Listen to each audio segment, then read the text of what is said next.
కేంద్ర విద్యాశాఖ మంత్రి ధర్మేంద్ర ప్రధాన్ తన కేంద్ర మంత్రి పదవికి విద్యార్థుల యొక్క విజయంగా భావించాల్సిన అవసరం ఉంది. ఎంతో కాలంగా విద్యార్థులు వాళ్ళ జీవితాలను సైతం ఫనంగా పెట్టి 21 మంది విద్యార్థులు అమరులు కావడం జరిగింది.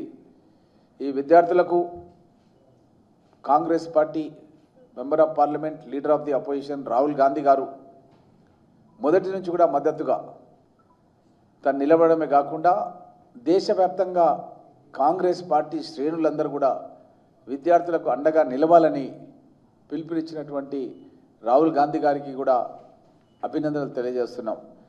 మన గౌరవ ముఖ్యమంత్రి రేవంత్ రెడ్డి గారు కూడా మేము 22వ తారీఖు రోజు కొడంగల్ నియోజకవర్గంలో ముఖ్యమంత్రి గారి సొంత నియోజకవర్గంలో పెద్ద ఎత్తున నిరసన ర్యాలీ ఏర్పాటు చేయడం జరిగింది విద్యార్థులకు మద్దతుగా. 21వ తారీఖు రోజు కొడంగల్ నియోజకవర్గ అభివృద్ధి పైన రాష్ట్ర స్థాయి లోపల ఉన్నతాధికారులతో ఒక రివ్యూ మీటింగ్ ఏర్పాటు చేసుకున్న సందర్భం లోపల అక్కడ ఉన్నటువంటి గౌరవ ముఖ్యమంత్రి రేవంత్ రెడ్డి గారు వెంటనే స్పందించి రాహుల్ గాంధీ గారి పైన విద్యార్థుల యొక్క కోరికలు మీరు తప్పకుండా ఆమోదించాలని రాహుల్ గాంధీ గారు, ప్రియాంక గాంధీ గారు, Congress party member of parliaments, opposition party leaders కూడా తీసుకొని వెళ్ళి ప్రధానమంత్రి గారి నివాసం దగ్గర వాళ్ళు రిప్రజెంట్ చేయడానికి ప్రయత్నం చేస్తే కూడా అమానుషంగా దాడి చేసినటువంటి పోలీసుల రూపంలో ఉన్నటువంటి బీజేపీ రౌడీ మూకలని తక్షణమే వారిపైన యాక్షన్ తీసుకోవాలనే ఉద్దేశంతో మేము కొడంగల్ లోపల 22వ తారీఖు రోజు భారీ ఎత్తున నిరసన కార్యక్రమం చేయడం జరిగింది. అదేవిధంగా ఈరోజు కూడా సాయంత్రం 6 గంటలకు పీపుల్స్ ప్లాజా నుంచి ఇందిరాగాంధీ గారి స్టాచ్యూ వరకు పెద్ద ఎత్తున భారీ ర్యాలీ కూడా తీయడం జరుగుతుంది. ఈ సందర్భంగా రాహుల్ గాంధీ గారు దేశవ్యాప్తంగా కాక్రోచ్ జనతా పార్టీ అని చెప్పి విద్యార్థులందరూ కూడా కలిసి ఒక చీఫ్ జస్టిస్ ఆఫ్ ఇండియా ఏదైతే వాళ్ళను మాట్లాడినటువంటి తీరు చూసి ఆ విధంగా వాళ్ళు పేరు పెట్టుకొని ఆ పేరు పెట్టుకోవడమే కాకుండా అకుంఠిత దీక్షతో విద్యార్థులందరూ కూడా ఏకమై ఈ యొక్క నీట్ పరీక్షల గురించి లీకేజ్ విషయం లోపల ప్రభుత్వం తగు చర్యలు తీసుకోవాలి, దానికి బాధ్యత వహించినటువంటి కేంద్ర మంత్రి ధర్మేంద్ర ప్రధాన్ రాజీనామా చేయాలన్న డిమాండ్తో గత ఎంతో కాలం నుంచి వారి పోరాటానికి ఈరోజు కేంద్ర ప్రభుత్వం తలొగ్గి వారి మంత్రిని రాజీనామా చేయించడం అన్నది దేశవ్యాప్తంగా ఈరోజు సర్వతా హర్షం ప్రకటిస్తున్నటువంటి సందర్భం. ఈ సందర్భంగా వారిపైన కేసులు పెట్టడం జరిగింది. ఆ కేసులన్నిటి కూడా వెంటనే విత్డ్రా చేయాలని కాంగ్రెస్ పార్టీ తరఫున కోరడం జరుగుతుంది. అదేవిధంగా 21 మంది విద్యార్థులు ఎవరైతే ఈ విద్యార్థి ఉద్యమానికి నాయకత్వం వహించడంలో భాగంగా చనిపోవడం జరిగిందో వారి కుటుంబాలను ఆదుకోవడానికి ₹1 కోటి కాంపన్సేషన్ ఇవ్వాలని కూడా డిమాండ్ చేయడం జరిగింది. దాన్ని కూడా ప్రభుత్వం వెంటనే చెల్లించాలని కూడా కాంగ్రెస్ పార్టీ తరఫున డిమాండ్ చేస్తూ, గతంలో కూడా మీకు అందరూ కూడా తెలుసు, కేంద్ర ప్రభుత్వం రైతు వ్యతిరేక నల్ల చట్టాలను తీసుకోవడం జరిగింది. ఆ నల్ల చట్టాలు తీసుకొచ్చినప్పుడు కూడా రాహుల్ గాంధీ గారు సంవత్సరాల కొద్దీ రైతులు ఢిల్లీ పరిసర ప్రాంతాల లోపల హర్యానా, పంజాబ్, ఉత్తరప్రదేశ్ సంబంధించినటువంటి రైతులు ఈ రైతు వ్యతిరేక నల్ల చట్టాలు తీసుకురావద్దు, ఈ నల్ల చట్టాల మూలంగా రైతుల భవిష్యత్తే అంధకారం అయిపోతుందని చెప్పి వాళ్ళు ఆందోళన చేస్తే ఆ రోజు రాహుల్ గాంధీ గారు, ప్రియాంక గాంధీ గారు ఆ రైతులకు బాసటగా నిలవడమే కాకుండా ఆ రోజు కేంద్రం బీజేపీ ప్రభుత్వం, కేంద్ర ప్రధానమంత్రి మన మోడీ గారు తీసుకొచ్చినటువంటి చట్టాన్ని అదే పార్లమెంట్లో మళ్ళీ పెట్టించి ఆ చట్టాన్ని విత్డ్రా చేసే వరకు కూడా ఆ యొక్క రైతులకు బాసటగా రాహుల్ గాంధీ గారు ఆ రోజు నిలబడడం జరిగింది. ఈరోజు మళ్ళీ ఈ విద్యార్థులకు బాసటగా నిలబడి ఈ యొక్క వాళ్ళు మంత్రి పదవికి రాజీనామా చేసి భవిష్యత్తు లోపల నీట్ పరీక్ష జరగాలంటే ఒక కంప్యూటర్ బేస్డ్ టెస్ట్ పెడతామని కూడా ఒక ప్రకటన కేంద్ర ప్రభుత్వం జారీ చేసింది. మాన్యువల్ సిస్టమ్ కాకుండా ఎలాంటి ఇబ్బందులు లేకుండా చేస్తామని కూడా ఒక స్పష్టమైన ప్రకటన కూడా విడుదల చేసింది. ఈ విధంగా కొనసాగాలి. ఎందుకంటే విద్యార్థులు ఎంతో కష్టపడి వాళ్ళు స్కూల్ నుంచి వాళ్ళు under graduation, post graduation, MBBS, post graduation వరకు ఎంతో కష్టపడి వాళ్ళు చదువుకున్న సందర్భం లోపల వాళ్ళ యొక్క ఎంట్రన్స్కు సంబంధించినటువంటి పేపర్సే లీకేజ్ అయితే, ఒకటి కాకుండా ఇన్నిసార్లు లీకేజ్ అయితే వాళ్ళ జీవితమే అంధకారమవుతున్నటువంటి సందర్భం లోపల ఈరోజు విద్యార్థులకు వారి కుటుంబాలు వాళ్ళకు బాసటగా నిలిచి వారికి సహకరించడానికి కూడా మనమందరం కూడా చూసినాం. ఎంతోమంది హైదరాబాద్ నుంచి కూడా ఫుడ్ ప్యాకెట్స్ జొమాటో ద్వారా కానీ ఇంకా స్విగ్గీ ద్వారా కానీ వేరే వేరే మాధ్యమాల ద్వారా బుకింగ్ చేసి హైదరాబాద్ నుంచి కూడా పంపించడం జరిగింది విద్యార్థుల ఆకలి తీర్చడానికి అని చెప్పి. ఈ విధంగా దేశవ్యాప్తంగా విప్లవాత్మకమైనటువంటి ఉద్యమాన్ని నడిపినటువంటి ఈ విద్యార్థులకందరూ కూడా అభినందనలు తెలియజేస్తూ, అదేవిధంగా మా నాయకుడు రాహుల్ గాంధీ గారు ఈ యొక్క ఉద్యమానికి బాసటగా నిలిచి దేశవ్యాప్తంగా కాంగ్రెస్ పార్టీ శ్రేణులందరూ కూడా అప్రమత్తం చేసి అందరూ కూడా ఈ ఉద్యమానికి బాసటగా నిలిచినందుకు రాహుల్ గాంధీ గారికి కూడా అభినందనలు తెలియజేస్తూ, అదేవిధంగా ఒక విషయం చెప్పదలుచుకున్నాను. ఈ మధ్యకాలం లోపల గౌరవ ముఖ్యమంత్రి రేవంత్ రెడ్డి గారు నేను కలిసి రాష్ట్ర స్థాయి ఉన్నతాధికారులతో ఒక రివ్యూ ప్రోగ్రాం కొడంగల్ నియోజకవర్గ అభివృద్ధి పైన పెట్టడం జరిగింది. ఆ రివ్యూ ప్రోగ్రాం జరుగుతున్న సందర్భం లోపల కాంగ్రెస్ ప్రభుత్వం వచ్చిన తర్వాత ఏ విధంగా అభివృద్ధి కార్యక్రమాలు కొనసాగుతున్నాయని తెలియజేయడానికి నేను ముఖ్యమంత్రి గారితో ఒక విషయం చెప్పాను. గతంలో నేను 2014లో శాసనసభ్యుడిగా ఉన్నప్పుడు, సిఎల్పి కార్యదర్శిగా ఉన్నప్పుడు, అదేవిధంగా శక్తి అని మెంబర్షిప్ డ్రైవ్ కమిటీ చైర్మన్గా ఉన్నప్పుడు, 2 సార్లు జిల్లా అధ్యక్షునిగా ఉన్నప్పుడు ప్రభుత్వం చేస్తున్నటువంటి కార్యక్రమాలపైన ప్రజలకు వివరించడానికి ఒక మెకానిజం ఉండేది. ఆ మెకానిజం ఏంటంటే మండల స్థాయి లోపల మండల ప్రజా పరిషత్ కార్యాలయం లోపల అక్కడ ఉన్నటువంటి సర్పంచులు, ఎంపీటీసీలు, జెడ్పీటీసీలు, ఎమ్మెల్యే, మండల స్థాయి అధికారులు, నియోజకవర్గ స్థాయి అధికారులు కూర్చొని ప్రభుత్వం ఏమేం పథకాలు అమలు చేస్తుంది, ఆ ప్రభుత్వ పథకాలు గ్రామాల వారీగా ఏ విధంగా ఏ స్థాయి లోపల అభివృద్ధి చెందుతున్నాయనే విషయాలని అక్కడ ఉన్నటువంటి స్థానిక ప్రజాప్రతినిధులకు చెప్పి ఆ యొక్క పనులను గ్రామాల లోపల ప్రచారం కలిగించి దానికి సంబంధించినటువంటి బెనిఫిషరీస్ కానీ లబ్ధిదారులు కానీ ఎవరున్నారో గుర్తించి వాళ్ళకి సంక్షేమ పథకాలు అందించే కార్యక్రమం జరిగేది. కానీ గత 2.5 సంవత్సరాల కాలం లోపల మన దేశంలో ఏ రాష్ట్రంలో లేననే అభివృద్ధి కార్యక్రమాలు జరుగుతున్నాయి. ఉదాహరణకు నేనే ఈ కార్యక్రమాలు చేయాలన్న ఉద్దేశంతో నా నియోజకవర్గంలోని అన్ని మండలాల్లో నేను మండల స్థాయిలో ఎమ్మెల్యే స్థాయి రివ్యూ మీటింగ్స్ అని ఏర్పాటు చేసినాను. పూడూరు మండల్, పరిగి మండల్, అదేవిధంగా దోమ మండలం, కొల్కచర్ల మండలం, చౌడాపూర్ మండలం, మహమ్మదాబాద్ మండలం, ఈ విధంగా అన్ని మండలాల్లో కూడా రివ్యూ ప్రోగ్రామ్స్ ఏర్పాటు చేసిన. ఆ రివ్యూ ప్రోగ్రామ్స్కి నియోజకవర్గ స్థాయి అధికారులు, మండల స్థాయి అధికారులు, అన్ని శాఖల అధికారులను పిలిపించి సర్పంచ్లను కూడా పిలిచి ఒక దశ దిశ నిర్దేశం చేసే విధంగా, ఇంతవరకు కొత్తగా గెలిచిన సర్పంచ్లకు ఆ మండల స్థాయి అధికారులు ఎవరో కూడా పరిచయం లేకుండే, ఏం కార్యక్రమాలు అభివృద్ధి అవుతున్నాయో కూడా వాళ్ళకి అవగాహన లేదు. అలాంటిది నేను వారికి అవగాహన కల్పించి వాళ్ళ ఫోన్ నెంబర్స్ అన్నిటి కూడా మండల స్థాయి అధికారులు అన్నిటి కూడా వాళ్ళ దగ్గర ఫీడ్ చేయించి అన్ని కార్యక్రమాల గురించి రివ్యూ కార్యక్రమం ఏర్పాటు చేసిన. చాలా సక్సెస్ఫుల్గా జరిగింది. ఎలా జరిగిందంటే మీకు ఒక విషయం చెప్తున్నాను. ఉదాహరణకు 9 రోజులు 9,000 కోట్ల రూపాయలు అని చెప్పి ప్రభుత్వం రైతు భరోసా పథకాన్ని ప్రవేశపెట్టి ఇప్పటి వరకు మనం 4 సార్లు వేసినాం. మొన్ననే 15 రోజుల కింద 9 రోజులు 9,000 కోట్ల రూపాయల లోపల నా నియోజకవర్గం లోపల 7 మండలాల్లో ఒక్కొక్క మండలంలో యావరేజ్గా 18 కోట్లు 20 కోట్లు ఒకరొకరు ఖాతాలు పడ్డాయి. లెక్క పెడితే ఒక్కొక్క దగ్గర 120 crores నుంచి 140 వరకు యావరేజ్గా జనరల్గా ఈచ్ కాన్స్టిట్యున్సీలో రైతుల ఖాతాలో పడ్డాయి. మరి ఇప్పటి వరకు 4 సార్లు వేసినాం మనం ఈ విధంగా డబ్బులు. అంటే ఒక 400-500 కోట్ల రూపాయలు రైతుల ఖాతాలో రైతు భరోసా రూపంలో వేసినాం. అదేవిధంగా 300 కోట్ల రూపాయలు యావరేజ్ రైతు రుణమాఫీ చేసినాం. ఒకే ఒక్కసారి 2 లక్షల రూపాయల వరకు రైతు ఎంత అప్పు ఉంటే అంత అప్పు, ఏ బ్యాంకులో అప్పున్నా సరే మనం 2 లక్షల రూపాయల వరకు రుణమాఫీ చేసినాం. మరి ఇవి ఒక 400, అవి ఒక 300, 700 కోట్ల రూపాయలు రైతుల ఖాతాలో జమ అయిపోయినాయి, అకౌంట్లో ట్రాన్స్ఫర్ అయినాయి. దీనికి సంబంధించిన డాటా మొత్తం నా దగ్గర ఉన్నది. నేను అసెంబ్లీలో కూడా ఈ డాటా పెట్టి మాట్లాడి ప్రతిపక్ష శాసనసభ్యులు హరీష్ రావుకి ఆయన నియోజకవర్గం సిద్దిపేట కానీ, అదేవిధంగా కేటీఆర్ నియోజకవర్గం సిరిసిల్ల కానీ, గజ్వేల్ మాజీ ముఖ్యమంత్రి నియోజకవర్గం కానీ వాళ్ళ ప్రభుత్వంలో వాళ్ళు ఇచ్చిన రైతు భరోసా కంటే మేము ఇచ్చిన రైతు భరోసా ఎక్కువ ఉంది, వాళ్ళు ఇచ్చిన రుణమాఫీ కంటే మా రుణమాఫీ ఎక్కువ ఉంది అన్న విషయాన్ని స్పష్టంగా నేను తెలియజేసి మాట్లాడమంటే కూడా శాసనసభలో ఉండి కూడా మాట్లాడలేదు వాళ్ళు. ఈ విధంగా ఇదే కాకుండా గ్రామాల్లో ఉండే పేద ప్రజలకు సంబంధించిన కరెంటు బిల్లులు ఒక్కొక్క మండలంలో 2 కోట్లు 3 కోట్లు ప్రభుత్వమే బిల్లు చెల్లిస్తుంది. గ్రామాల్లో ఉండే ప్రజల యొక్క కరెంటు బిల్లు చెల్లిస్తుంది.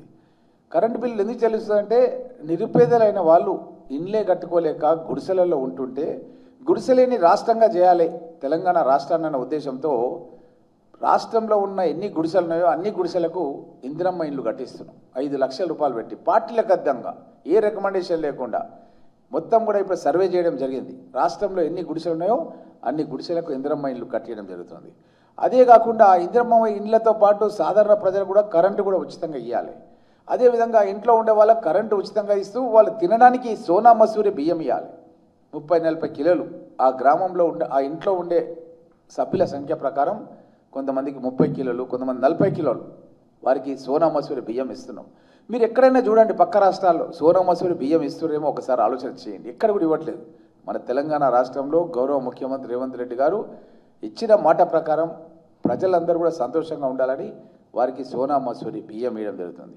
మరి ఇదే కాకుండా ఎట్లయితే ఇందిరమ్మ రోటీ కపడవర్ మకాన్ అన్నదో తినడానికి తిండి, ఉండడానికి ఇల్లు, కట్టుకోవడానికి బట్ట, పేదవాళ్ళ యొక్క కనీస అవసరాలను గుర్తించినటువంటి ఇందిరమ్మను ఆదర్శంగా తీసుకొని పేదవాళ్ళందరూ కూడా వాళ్ళు మంచి బట్టలు కట్టుకోవాలని ఇందిరమ్మ చీరలు కూడా గత ప్రభుత్వం ఇచ్చినటువంటి చీరలు చౌకబారు చీరలు ఉంటే వాళ్ళు వ్యవసాయం పనులకు చేన్ల దగ్గరనో ఎక్కడనో అవి పిట్టలు రాకుండానో పందులు రాకుండానో ఆ చీరలు కట్టుకుంటుండ్రి.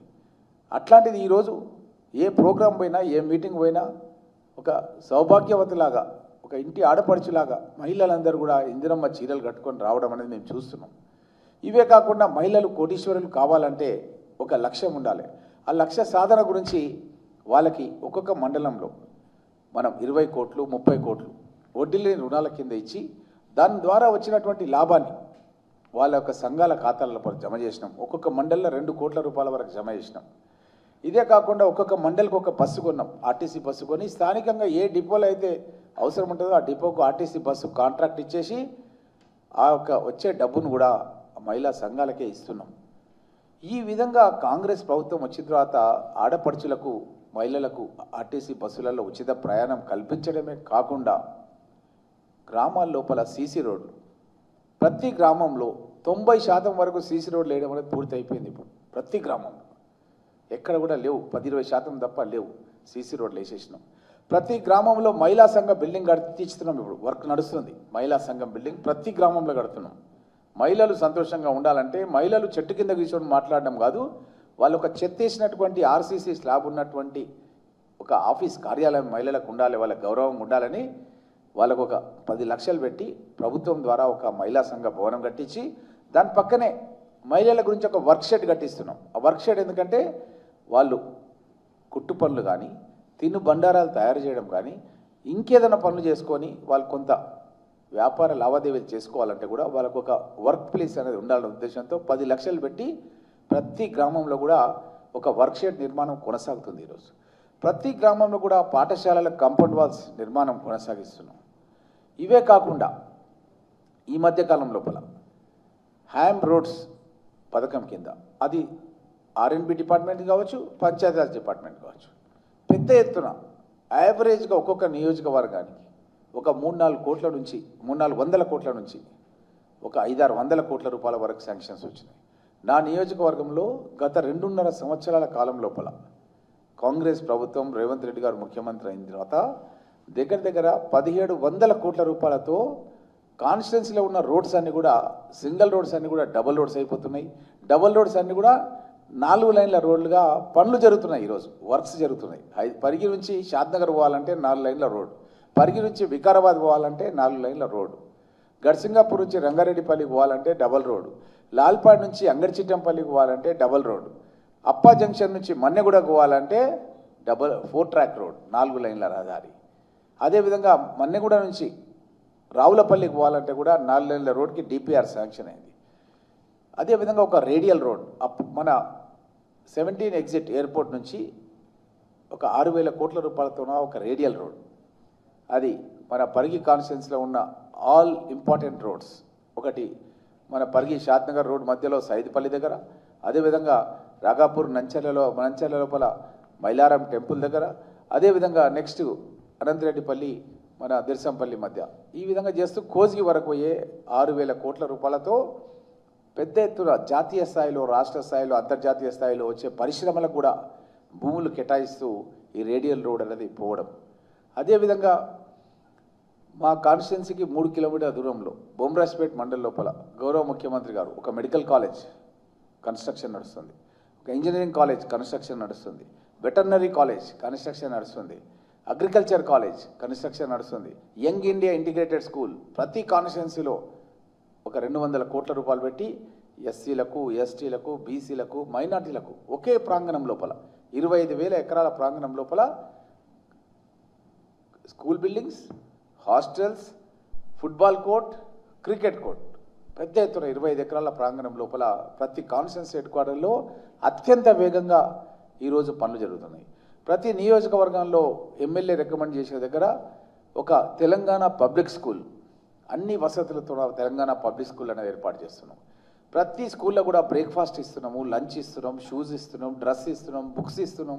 ఇవన్నీ కూడా ఎక్కడ కూడా ఎలాంటి ఇబ్బందులు విద్యార్థులకు రావద్దన్న ఉద్దేశంతో ఈరోజు కాంగ్రెస్ ప్రభుత్వం పెద్ద ఎత్తున ఈరోజు అభివృద్ధి కార్యక్రమాలు కొనసాగిస్తుంటే, ఈ యొక్క రాష్ట్రంలో ఉన్నటువంటి బీఆర్ఎస్ పార్టీ నాయకులు కాంగ్రెస్ ప్రభుత్వం చేస్తున్నటువంటి అభివృద్ధి కార్యక్రమాలకు సోషల్ మీడియా ద్వారా విదేశాలలో, అంటే అది సింగపూర్ కావచ్చు, దుబాయ్ కావచ్చు, ఇంకా వేరే దేశాలు కావచ్చు, అక్కడి నుంచి సోషల్ మీడియా నడిపిస్తూ ముఖ్యమంత్రి గారిపైన, మా మంత్రులపైన అనుచిత వ్యాఖ్యలు, చాలా బ్యాడ్ ప్రాపగండా, అంటే అసలు మాట్లాడలేని భాష, అలాంటి భాషలో కుటుంబ సభ్యులను సైతం పేడ్ ఆర్టిస్టులను పెట్టి తిట్టించడం, ఈ విధంగా చేస్తుంటే చాలా బాధ అనిపిస్తుంది.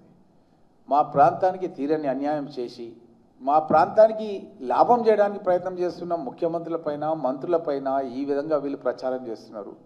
గతంలో నేను రాజశేఖర రెడ్డి గారు ముఖ్యమంత్రిగా ఉన్నప్పుడు ప్రాణహిత చేవెళ్ళ ఆదిలాబాద్ నుంచి సముద్రానికి పోయే నీళ్ళని కాలువల ద్వారా పరిగి వరకు తీసుకురావాలని వికారాబాద్ బ్లాక్ గ్రౌండ్లో రాజశేఖర రెడ్డి గారిని అడిగి నేను శాంక్షన్ చేయించుకుంటే, గతంలో ముఖ్యమంత్రిగా పనిచేసిన కేసీఆర్ నేను శాంక్షన్ చేయించుకున్న ప్రాజెక్టు పనులను సైతం రద్దు చేసి, ట్రాన్స్ట్రా ఇండియాకు 1,060 కోట్ల పనులను రద్దు చేసి కొండపోచమ్మ రిజర్వాయర్కు తరలించుకొని పోయిండు మెదక్ జిల్లాకు. మా నోటి దగ్గరకు వచ్చిన అన్నాన్ని కొట్టేసారు ముఖ్యమంత్రి రేవంత్ రెడ్డి గారు. మొన్న మధ్య కాలం లోపల 2 రోజులు రివ్యూ పెట్టిండు. ఈ యొక్క పాలమూరు రంగారెడ్డి లిఫ్ట్ ఇరిగేషన్ కింద ఉన్నటువంటి ప్రాజెక్ట్ సైట్స్ శ్రీశైలం బేసిన్ నుంచి స్టార్ట్ చేస్తే ఉద్దండాపూర్ వరకు ప్రతి ప్రాజెక్ట్ సైట్ దగ్గరకు వచ్చి ఆ ప్రభుత్వంలో భూసేకరణకు సంబంధించిన డబ్బులు కూడా ఉద్దండాపూర్ ప్రాజెక్టుకు చెల్లించకపోతే ఇరిగేషన్ ఆఫీసర్స్ వెంటబెట్టుకొని, ఎమ్మెల్యేలను వెంటబెట్టుకొని, కలెక్టర్లను వెంటబెట్టుకొని అక్కడే ఆదేశాలు ఇచ్చి భూసేకరణ డబ్బులు రిలీజ్ చేసి కొందుర్గు, పరిగి, లక్ష్మీదేవిపల్లి, నా నియోజకవర్గం పరిగితో పాటు వికారాబాద్, తాండూర్, చెవెళ్ళ, షాద్నగర్ ఈ అన్ని నియోజకవర్గాలకి 4,13,000 ఎకరాలకు సాగునీరు, తాగునీరు ఇచ్చే విధంగా ఆదేశాలు ఇచ్చి భూసేకరణ వెంటనే చేయాలని ఆదేశాలు ఇస్తే ఇప్పుడు భూసేకరణ కొనసాగుతుంది. 1,300 ఎకరాలు నా కాన్స్టిట్యున్సీలో పరిగిలో భూసేకరణకు కేటాయించబడ్డది. దాని డబ్బులు డిపాజిట్ చేయడం జరిగింది. ఒక రేడియల్ రోడ్ డబ్బులు డిపాజిట్ చేయడం జరిగింది. Industrial township Telangana industrial infrastructure corporation ద్వారా ఆల్రెడీ దాన్ని పేమెంట్ చేయడం జరుగుతుంది. ఈ విధంగా ఇంత పెద్ద ఎత్తున అభివృద్ధి కార్యక్రమాలు చేస్తూ మన రాష్ట్రానికి గతంలో కాంగ్రెస్ ప్రభుత్వం ఉన్నప్పుడు Jawaharlal Nehru outer ring road అనేది ఏర్పాటు చేసినాం. అసలు ఈ యొక్క ఔటర్ రింగ్ రోడే లేకుండా ఈరోజు హైదరాబాద్ మనం ఊహించలేము. ఇది కట్టింది ఎవరంటే కాంగ్రెస్ గవర్నమెంట్లో రాజశేఖర రెడ్డి గారు ఉన్నప్పుడు కట్టడం జరిగింది. ఇప్పుడు రేవంత్ రెడ్డి గారు ఇంకా విజన్తో భవిష్యత్ తరాల గురించి ఆలోచన చేసి రీజనల్ రింగ్ రోడ్ కూడా ఏర్పాటు చేయడానికి అని చెప్పి ఈ నార్త్కు సంబంధించిన రీజనల్ రింగ్ రోడ్కి సంబంధించిన భూసేకరణ డబ్బులు 580 కోట్లు డిపాజిట్ చేసి పెట్టడం జరిగింది. ఎవరికైతే భూమి నష్టపరిహారం ఇవ్వాలో, భూమి ఇస్తున్నారో వాళ్ళ గురించి డిపాజిట్ చేసి కేంద్ర ప్రభుత్వ అనుమతుల గురించి ఎప్పుడు ఢిల్లీకి వెళ్ళినా సరే వెంటనే మీరు దానికి సంబంధించిన అనుమతులు ఇవ్వాలని చెప్పి ప్రధానమంత్రిని కలిసి రావడం జరుగుతుంది. ఇప్పుడు సౌత్లో కూడా నా పరిగి కాన్స్టిట్యున్సీ నుంచే రాకంచర్ల ప్రాంతం నుంచి ఈ యొక్క రీజనల్ రింగ్ రోడ్ అనేది మా ప్రాంత వాసులు ఏ జిల్లాకు పోవాలన్నా సరే హైదరాబాద్ రావాల్సిన అవసరం లేదు, హైదరాబాద్ని పొల్యూట్ చేయాల్సినటువంటి అవసరం లేదు. ఈ రీజనల్ రింగ్ రోడ్ ద్వారా మనం వరంగల్ పోవాలన్నా, నిజామాబాద్ పోవాలన్నా, కరీంనగర్ పోవాలన్నా, ఎక్కడికి పోవాలన్నా సరే రాకంచర్ల పరిగి నుంచి పోయే విధంగా ఈ యొక్క రీజనల్ రింగ్ రోడ్ యొక్క ప్లాన్ ఆఫ్ యాక్షన్ లోపల నా కాన్స్టిట్యున్సీ పరిగి నుంచి వేయడం జరుగుతుంది. ఈ రీజనల్ రింగ్ రోడ్ అంటే రీజనల్ రింగ్ రోడే కాదు, రీజనల్ రింగ్ రోడ్ చుట్టుముట్టు ఒక ట్రైన్ కూడా ఉంటుంది. మెట్రో ట్రైన్ ఎట్లుంటుందో అలాంటి ట్రైన్స్ కూడా ఏర్పాటు చేసి రైల్ రింగ్ అనేది ఏర్పాటు చేసి రెండు విధాలు కూడా రోడ్డు మీద ప్రయాణం చేయొచ్చు, ట్రైన్లో కూడా ప్రయాణం చేయొచ్చు. ఈ విధంగా ఒక రీజనల్ రింగ్ రోడ్ని మా ప్రాంతానికి శాంక్షన్ చేయడం జరిగింది. ఒక 25,000 కోట్ల రూపాయల వరకు ఖర్చు అవుతుంది రీజనల్ రింగ్ రోడ్ వేయాలంటే, ఒక ట్రైన్ ఫెసిలిటీ ఏర్పాటు చేయాలంటే. ఒక 10,000 కోట్ల రూపాయలు ఖర్చు అవుతుంది కొందుర్గు, పరిగి, లక్ష్మీదేవిపల్లి ప్రాజెక్ట్ నిర్మాణం చేయాలంటే. ఆల్రెడీ అప్పా జంక్షన్ నుంచి మన్నెగూడ వరకు 60% పనులు పూర్తయినాయి 1000 కోట్ల రూపాయలతోన. ఇదే కాకుండా ఒక నేవీ ప్రాజెక్ట్ నా కాన్స్టిట్యున్సీ పూడూరు లోపల 3,000 కోట్ల రూపాయలతో 3,000 ఎకరాలలో 3,000 మందికి ప్రత్యక్షంగా పరోక్షంగా ఉద్యోగాలు వచ్చే విధంగా ఒక నేవీ ప్రాజెక్ట్ కూడా నిర్మాణ పనులు పెద్ద ఎత్తున కొనసాగుతున్నాయి. ఒక రైల్వే లైన్ వికారాబాద్ నుంచి Naskal railway station, Parigi railway station, Kodangal railway station, Narayanpet, Makthal వరకు కృష్ణా లైన్. విద్యార్థులు 300 రూపాయల పాస్ తీసుకుంటే హైదరాబాద్ పోయి చదువుకొని రావచ్చు, ఉద్యోగం చేసి చదువుకొని రావచ్చు. ఈ విధంగా మనం పండించిన పంటలు కూడా హైదరాబాద్ మార్కెట్కు తరలించాలంటే అది కూరగాయలు కావచ్చు, ఇంకా వేరే ఏది కావచ్చు, పండ్లు కావచ్చు, ఇవి కావచ్చు. మనం ట్రైన్లో గూడ్స్ ట్రైన్లో వేస్తే తొందరగా తక్కువ ఖర్చులో మనం మార్కెట్ సౌకర్యం వస్తుంది. ఈ విధంగా ఒక భవిష్యత్ ఆలోచనతో గౌరవ ముఖ్యమంత్రి రేవంత్ రెడ్డి గారు రోజుకు 18 గంటలు కష్టపడి మన రాష్ట్ర అభివృద్ధి గురించి, మన ప్రాంత అభివృద్ధి గురించి గత ప్రభుత్వంలో వాళ్ళు చెయ్యని పనులను సైతం చేస్తూ ఈరోజు ఇంత పెద్ద ఎత్తున అభివృద్ధి చేస్తుంటే ప్రతిపక్షంలో ఉన్నటువంటి కె చంద్రశేఖరరావు శాసనసభలోకి వచ్చి ఒక్కరోజు కూడా ఒక్క గొంతెత్తి మాట్లాడలేదు. మన దేశంలోనే మొత్తం లోపల ఒక ప్రతిపక్ష నాయకుడు చంద్రశేఖరరావు లాంటి నాయకుడు ఎవరు కూడా లేరు. ఒక ప్రతిపక్ష నాయకుడి హోదా కలిగి ఉండి శాసనసభకు వచ్చి ప్రజా సమస్యల గురించి మాట్లాడకుండా ఉండడం అన్నది చాలా బాధాకరం. ఈరోజు ఏ పదవి లేనటువంటి విద్యార్థులు పాపం వాళ్ళ యొక్క సహచార మిత్రుల గురించి కావచ్చు, వాళ్ళ గురించి కావచ్చు, లక్షలాది మంది విద్యార్థులు సైతం ఒకటైపోయి ఈరోజు వాళ్ళు కేంద్ర మంత్రిని రాజీనామా చేసే వరకు పట్టు వదలకుండా పోరాటం చేయడం జరిగింది. మరి కె చంద్రశేఖరరావు నేను అడుగుతున్నాను, నువ్వు ప్రతిపక్ష నాయకుడిగా ఉన్నావు, నీకు క్యాబినెట్ స్థాయి ప్రోటోకాల్ ఉంది. అలాంటి సందర్భం లోపల ప్రజల గొంతుకై నువ్వు శాసనసభకు వచ్చి మాట్లాడాలి కేసీఆర్. నువ్వు మాట్లాడకుంటే తెలంగాణ రాష్ట్రానికి అన్యాయం చేసినోడు అవుతావు అన్న విషయాన్ని చంద్రశేఖరరావు గారికి స్పష్టంగా తెలియజేస్తూ, కనీసం విద్యార్థులను చూసైనా సరే గతంలో 10 సంవత్సరాల పాలనలో నువ్వు చేసిన పనులేంటి, ఏం చేయాలనుకున్నావు, ఎందుకు చేయలేకపోయినావు అన్న విషయాలు తెలంగాణ ప్రజలకు చెప్పాల్సినటువంటి బాధ్యత నీపైన ఉందని చంద్రశేఖరరావు గారిని డిమాండ్ చేస్తూ, గౌరవ ముఖ్యమంత్రి రేవంత్ రెడ్డి గారు ఒక డెమోక్రాట్, ఎవరు ఏ విషయం చెప్పినా సరే దాంట్లో మంచి ఎంత ఉంది, చెడు ఎంత ఉంది అని ఆలోచన చేసి వెంటనే నిర్ణయాలు తీసుకునే వ్యక్తి మన గౌరవ ముఖ్యమంత్రి రేవంత్ రెడ్డి గారు. నేను కొడంగల్ రివ్యూ ప్రోగ్రాంలో ముఖ్యమంత్రి గారి దృష్టికి తీసుకొచ్చినాను. నేను ఒక సీనియర్ శాసనసభ్యుడిగా మనం మండలాల లోపల జనరల్ బాడీ మీటింగ్స్ పెట్టి ఆ జనరల్ బాడీ మీటింగ్స్ లోపల ప్రభుత్వం చేస్తున్న కార్యక్రమాలని మనం సర్పంచ్లకు చెప్పాలి, తద్వారా ప్రజల్లో తెలియజేయాలి. ఈరోజు ఈ సోషల్ మీడియాను అడ్డం పెట్టుకొని అవాస్తవాలు ప్రచారం చేస్తున్నారు ప్రతిపక్షాలని చెప్తే వెంటనే అక్కడనే ఆదేశాలు ఇచ్చిండు శ్రీధర్ ముఖ్యమంత్రి గారి కార్యదర్శికి, మీరు వెంటనే ఆర్డర్స్ ఇవ్వండి అంటే ఈ యొక్క 24/7 మా మీటింగు జరిగింది 22వ తారీఖు అయితే 2 రోజుల్లో దానికి సంబంధించినటువంటి మెమో ఇష్యూ చేయడం జరిగింది. మీకందరు కూడా నేను మెమో కాపీ ఇచ్చినాను. ఈ మెమోలో ఏం రాసినారంటే ప్రతి 45 రోజులకు ఒకసారి తెలంగాణ రాష్ట్ర వ్యాప్తంగా ప్రతి మండలంలో కూడా ఒక జనరల్ బాడీ మీటింగ్ ఏర్పాటు చేయాలి, గౌరవ సర్పంచ్లందరినీ కూడా ఇన్వైట్ చేయాలి, ప్రజాప్రతినిధులను అందరూ కూడా ఇన్వైట్ చేయాలి, పిఎస్సిఎస్ చైర్మన్లను కూడా ఇన్వైట్ చేసి ప్రభుత్వం చేస్తున్నటువంటి సంక్షేమ కార్యక్రమాలని అధికారుల ద్వారా ప్రజాప్రతినిధులకు తెలియజేసి ప్రభుత్వం చేస్తున్నటువంటి కార్యక్రమాలను ఇంకా పెద్ద ఎత్తున నిజమైన లబ్ధిదారులకు అందే విధంగా కృషి చేయాలని ఈ లెటర్ లోపల చీఫ్ సెక్రటరీ మన సంజయ్ జాజు గారు ఆదేశాలు ఇవ్వడం జరిగింది. ఇది ప్రజాపాలన అంటే ఇది కాంగ్రెస్ ప్రభుత్వం. మేము అధికారంలోకి రాకముందు మేము ప్రజాపాలనకు చేస్తాం, మేము 6 గ్యారంటీలు ఇస్తున్నామని చెప్పి మా నాయకురాళ్ళు సోనియా గాంధీ గారిని, మా నాయకుడు రాహుల్ గాంధీ గారు, ప్రియాంక గాంధీ గారు, మల్లికార్జున్ ఖర్గే గారు హైదరాబాద్ వచ్చి మీటింగ్ పెట్టి మేము ఆ రోజు చెప్పడం జరిగింది.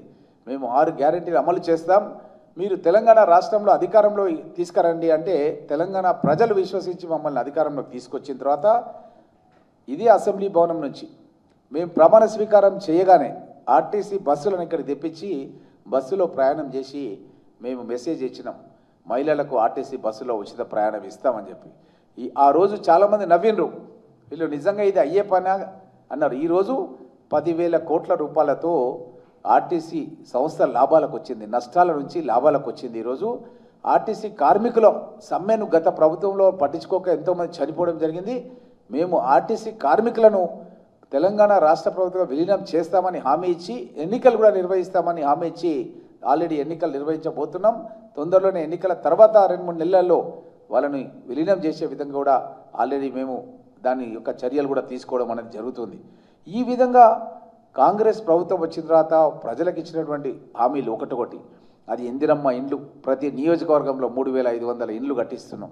మీకు అందరికీ తెలుసు, గృహజ్యోతి పథకం కింద ఆల్రెడీ మేము 200 యూనిట్ల వరకు ప్రతి పేదవాళ్ళ ఇంటికి వాళ్ళకి ఉచితంగా కరెంట్ ఇస్తున్నాం. రేషన్ కార్డు లేని వాళ్ళందరూ కూడా రేషన్ కార్డులు ఇచ్చినాం. అదేవిధంగా సోనా మసూరి బియ్యాన్ని 30 నుంచి 40 కిలోల బియ్యాన్ని ఇవ్వడం జరుగుతుంది. ఈ విధంగా అన్ని పథకాలు కూడా మేము ఏదైతే చెప్పినామో అన్ని కూడా ఇస్తున్నాం. ఇంకా 1-2 మిగిలిపోయినాయి. అది కూడా కె చంద్రశేఖరరావు అసెంబ్లీకి రాకుండా 8 లక్షల కోట్ల రూపాయల అప్పులు చేసి ఈ యొక్క ప్రజాప్రభుత్వం నెత్తి మీద పెట్టడం మూలంగానే ఆ అప్పులు చెల్లించడానికి మళ్ళొక 3 లక్షల కోట్ల రూపాయల అప్పులు చేసి మేము కె చంద్రశేఖరరావు చేసినటువంటి అప్పుకు వడ్డీలు చెల్లించడం, ఇన్స్టాల్మెంట్ చెల్లించడం అనేది జరిగింది. కాబట్టి కొంత జాప్యం జరిగింది. కానీ ముఖ్యమంత్రి గారు మాకు ఎమ్మెల్యేలకు పలు సందర్భాల్లో చెప్పిండు, తప్పకుండా మనం ఇంకా చేయాల్సినటువంటి హామీలు కూడా తప్పకుండా చేస్తాం, మీరు విశ్వాసం కలిగించండి, తొందరలోనే మనం పెన్షన్స్ కానీ ఇంకా వేరే కానీ ఏదైతే చేస్తామని చెప్పినామో తప్పకుండా మనం ప్రజలకు చేస్తాం. వచ్చే ఎన్నికల లోపల ఎవరు కూడా మన గురించి చర్చ చేయాల్సిన అంశం ఉండదు. కాంగ్రెస్ ప్రభుత్వం ఎన్ని 6 గ్యారంటీలు ఏది చెప్పినామో అవి చెప్పిన దానికంటే పెద్ద ఎత్తున మనం అభివృద్ధి చేస్తామన్న విషయాన్ని గౌరవ ముఖ్యమంత్రి రేవంత్ రెడ్డి గారు మాకు పలు సందర్భాల్లో చెప్పినారు. కాబట్టి నేను మీ ద్వారా గౌరవ ముఖ్యమంత్రి రేవంత్ రెడ్డి గారికి మా యొక్క వికారాబాద్ జిల్లా, రంగారెడ్డి జిల్లా, ముఖ్యంగా మా ప్రాంతంలో ఉన్నటువంటి పరిగి, వికారాబాద్, తాండూరు, కొడంగల్, చెవెళ్ళ ఇవన్నీ నియోజకవర్గాలన్నీ కూడా పెద్ద ఎత్తున అభివృద్ధికి నిధులు ఇచ్చి మా ప్రాంత అభివృద్ధికి గౌరవ ముఖ్యమంత్రి గారు కృషి చేస్తూ రాష్ట్ర అభివృద్ధికి పెద్ద ఎత్తున నిధులు తీసుకోవడానికి అహర్నిశలు కృషి చేస్తున్నందుకు వారికి ధన్యవాదాలు తెలియజేస్తూ మీ రామ్మోహన్ రెడ్డి, పరిగి ఎమ్మెల్యే.